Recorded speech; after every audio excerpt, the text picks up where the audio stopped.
Media వీక్షకులకు ప్రేక్షకులకు మిత్రులకు శ్రేయభిలాషులకు అందరికీ పరాభనామ సంవత్సర ఉగాది శుభాకాంక్షలు తెలియజేస్తా ఉన్నాం. ఈరోజు మనం కోదాడలో గుంటి రఘునాథ స్వామి దేవాలయంలో ఉన్నాం. ఈ ఉగాది యొక్క ప్రాశస్త్యం ఏంటి, ఉగాది అంటే ఏంటి అనే విషయాన్ని ఈరోజు మనం దేవాలయంలో మన అయ్యగారిని అడిగి తెలుసుకుందాం. అయ్యగారు నమస్కారం అండి. జయ శ్రీమన్నారాయణ.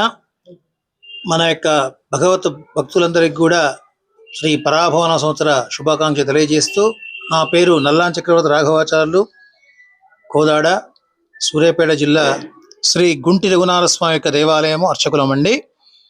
మరి యొక్క దేవాలయం ద్వారా పూర్వకాలం నుంచి కూడా నిత్య ధూపదీప నైవేద్యాలు అందుకొని దినదిన ప్రవర్ధమానంగా అభివృద్ధి చెందుతూ ఉంది.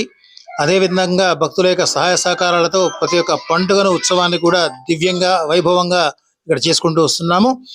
మరి ప్రత్యేకించి ఈ రోజున మనకు శ్రీ పరాభవనామ సంవత్సరం ఉగాది. మరి ప్రధానంగా అంటే యుగ ఆరంభం నుంచి ప్రారంభమైనటువంటి ఉగాది అనేటువంటి పేరు బ్రహ్మ సృష్టించినటువంటిది కూడా ఈ రోజు నుంచే. అదేవిధంగా శ్రీరామచంద్రుడు, శాలివాహనుడు, విక్రమాదిత్యుడు వీళ్ళందరూ కూడా పట్టాభిషిక్తులైనటువంటిది కూడా ఇదే రోజున చెప్తూ ఉంటారు. అదేవిధంగా సోమకాసురుడు అనేటువంటి రాక్షసుని సంహరించి హయగ్రీవుడు ఆ వేదాలన్నీ కూడా రక్షించి బ్రహ్మకు ఉపజెప్పడం జరుగుతుంది. మన యొక్క తెలుగు వాళ్ళందరికీ కూడా మరి రకరకాలుగా ఈ యొక్క ఉగాది పండుగను చాలా వైభవంగా నిర్వహించుకుంటూ ఉంటారు. ఈ రోజున మనకు ఏంటంటే ప్రత్యేకించి ప్రతిరోజు ఇచ్చే తీర్థం కాకుండా ఈ రోజున మనకు షడ్ రుచులు 6 కలిపినటువంటి రుచులతో ఒక తీర్థ ప్రసాదాన్ని భక్తులందరూ కూడా వినియోగం చేస్తారు. ప్రధానంగా మనకు బెల్లము, అదేవిధంగా చింతపండు అన్నీ కూడా కలిపి ఒక 6 రకాల షడ్రుచులతో ఆ యొక్క తీసుకొని ఆ స్వామివారి ప్రసాదాన్ని తీసుకున్నట్టయితే మనందరికీ కూడా ఆయురారోగ్యాలు మంచిగా ఉంటాయని చెప్తుంటారు. మరి ఈ రోజున మనకు దేవాలయంలో ప్రత్యేకించి పబ్లిక్ చాలా ఎక్కువగా వస్తుంటారు కాబట్టి మా యొక్క 13వ వార్డు కౌన్సిలర్ గారు మోడం సైదుబాబు గారు, గురువమ్మ గారు 50 కేజీల పులిహోరను ఇవ్వడం జరిగింది. స్వామివారి అలంకరణకు కూడా గుండా శ్రీనివాసరావు గారు, జయలక్ష్మి దంపతులు కూడా స్వామివారి యొక్క ఉత్సవానికి ఈ రోజున వారు యథాశక్తిగా విరాళాలు అందించడం జరిగింది. మరి ఇప్పుడు సుమారుగా మనకు 12:30 గంటల వరకు కూడా భక్తులు వస్తూ ఉంటారు. సాయంత్రం మనకు 5:30 గంటలకు పుర ప్రముఖులు, ప్రజాప్రతినిధులు, భక్తుల యొక్క సమక్షంలో ఆ యొక్క 12 రాశుల యొక్క సంవత్సర ఫలితం అంతా కూడా ఇక్కడ మనము పంచాంగ శ్రవణాన్ని నిర్వహించడం జరుగుతుంది. కాబట్టి 50 మంది భక్తులందరూ కూడా ఇట్టి అవకాశాన్ని వినియోగం చేసుకుని స్వామివారి యొక్క అనుగ్రహాన్ని పాత్రుడై తీర్థ ప్రసాదాలు స్వీకరించవలసిందిగా కోరుచున్నాము. అదేవిధంగా మనకు కోదాడ పట్టణంలో ఈశాన్య భాగంలో ఉన్నటువంటి శ్రీ గుంటి రఘునాథ స్వామిగా పేరు పొందాడు. స్వామికి రంగని గుడి అని ముద్దుగా పేరుతో పిలుచుకుంటుంటారు. ఇక్కడ చాలా రకాల అభివృద్ధి పనులు జరుగుతున్నాయి కాబట్టి ఇంకా భక్తులందరూ కూడా వారి హితోధికంగా వారి యొక్క సహాయ సహకారాలతో దేవాలయాన్ని అభివృద్ధి చేయాలని కోరుకుంటున్నాము. జై శ్రీమన్నారాయణ. సూర్యాపేట జిల్లా గ్రంథాలయ సంస్థ చైర్మన్ మన వంగవీటి రామారావు గారితో కూడా ఒక మాట శుభాకాంక్షలు తెలియజేద్దాం. ఉగాది పండుగ సందర్భంగా పరాభవనామ సంవత్సర శుభాకాంక్షలు ఈ కోదాడ నియోజకవర్గంలో ప్రజలకు, హుజూర్నగర్ నియోజకవర్గ ప్రజలకు అభినందన తెలియజేస్తూ, ఈ సంవత్సరం అంతా కూడా మన తెలంగాణ ప్రజలకు, ఆంధ్రప్రదేశ్ ప్రజలకు కూడా మంచి జరగాలని, మరి ఈ రోజున కోదాడ నియోజకవర్గం కానీ హుజూర్నగర్ నియోజకవర్గం చూస్తూ ఉంటే ఉత్తమ కుమార్ రెడ్డి గారి నాయకత్వంలో, పద్మావతి గారి నాయకత్వంలో ఈ కోదాడ హుజూర్నగర్ సమస్యలు గత 30 సంవత్సరాలుగా పరిష్కారం కాని సమస్యలన్నీ కూడా పరిష్కరించుకుంటూ ముందు పోతున్న పరిస్థితి ఈరోజు చూస్తూ ఉన్నాం. లిఫ్ట్ ఇరిగేషన్ ద్వారా కానీ, బ్రిడ్జిల ద్వారా కానీ ఏదైనా సరే అభివృద్ధి జరుగుతుందంటే ఈ రోజున ఈ 2 నియోజకవర్గాలు కొన్ని కోట్ల రూపాయల నిధులతో మరి జరుగుతూ ఉన్నాయి.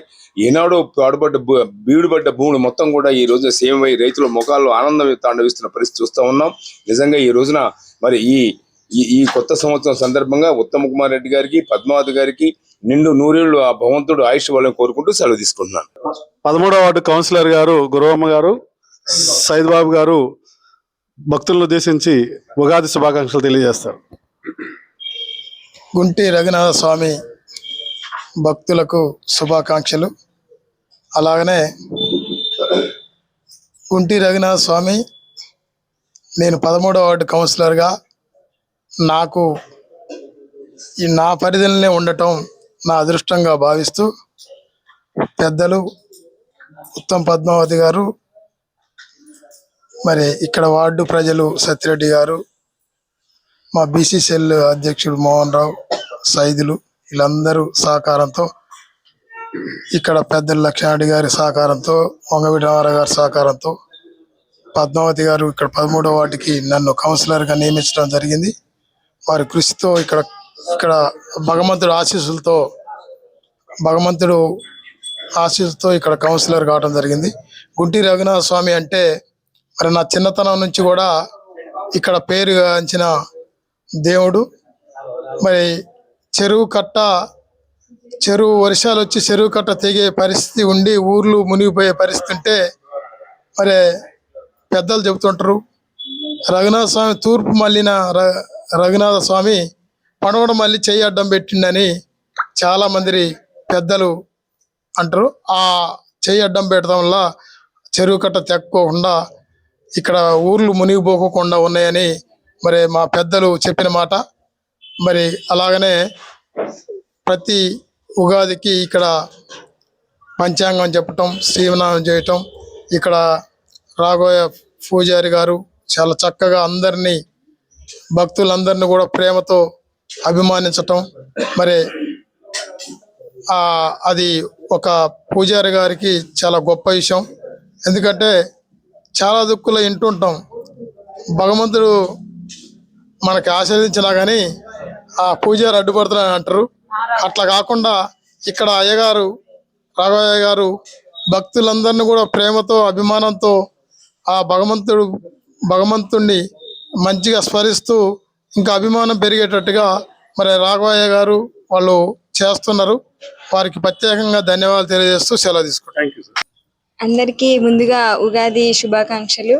నా పేరు డి సౌజన్య, మాది ఇక్కడే కోదాడ నయానగర్ కాలనీ. సో అందరూ ఈ ఉగాది పండుగను అందరూ కొత్త సంవత్సరంగా భావించి జరుపుకుంటారు. ఇప్పుడు మనం మంచి చెడు అన్ని ఏవైనా ఉంటే ఈ పండగలో కలిసి వస్తాయి అన్నమాట. అందరూ వాళ్ళ ఒక పనులు అనేవి ఈ రోజుగా భావించి వాళ్ళు స్టార్ట్ చేసినట్టయితే వాళ్ళ పనులలో వాళ్ళు సక్సెస్ అవుతారని చెప్పొచ్చు. ఇక్కడ ఉన్న అయ్యగారు వాళ్ళు కూడా స్వామివారికి కూడా మంచిగా సౌకర్యాలు అనేవి చేస్తున్నారు. చిన్నప్పటి నుంచి మేము చూస్తూనే ఉన్నాం ఇక్కడ శ్రీ గుంటి రఘునాథ స్వామి. ఇక్కడ అన్ని చాలా మంచిగా చేస్తారు చిన్నప్పటి నుంచి. సో ఇక్కడికి వచ్చినప్పుడల్లా మాకు చాలా మంచిగా అనిపిస్తుంది. Thank you. నూతన సంవత్సరం పండుగ ఇప్పుడు మన తెలుగు సంవత్సరం అయినటువంటి ఉగాది గురించి వాటి విశిష్టతలు ఏంటి, ఈరోజు చేయాల్సిన కార్యక్రమాలు ఏంటి? తెలుగు ఉగాది కొత్త సంవత్సరం, నూతన సంవత్సరం. పచ్చడి అంటే యాపాకు, పూత, మామిడికాయ, మామిడి పండు, చింతపండు ఇవన్నీ చేసి అందరినీ కొత్త పాత వాళ్ళందరినీ పరిచయం చేసుకొని కష్ట సుఖాలని దేవునిలో మనం పంచుకొని దేవుని ఆశీర్వాదం తీసుకొని మనం ఆ శాంతిని మనం ఉపయోగించుకొని మనం ముందుకు పోతున్నాం.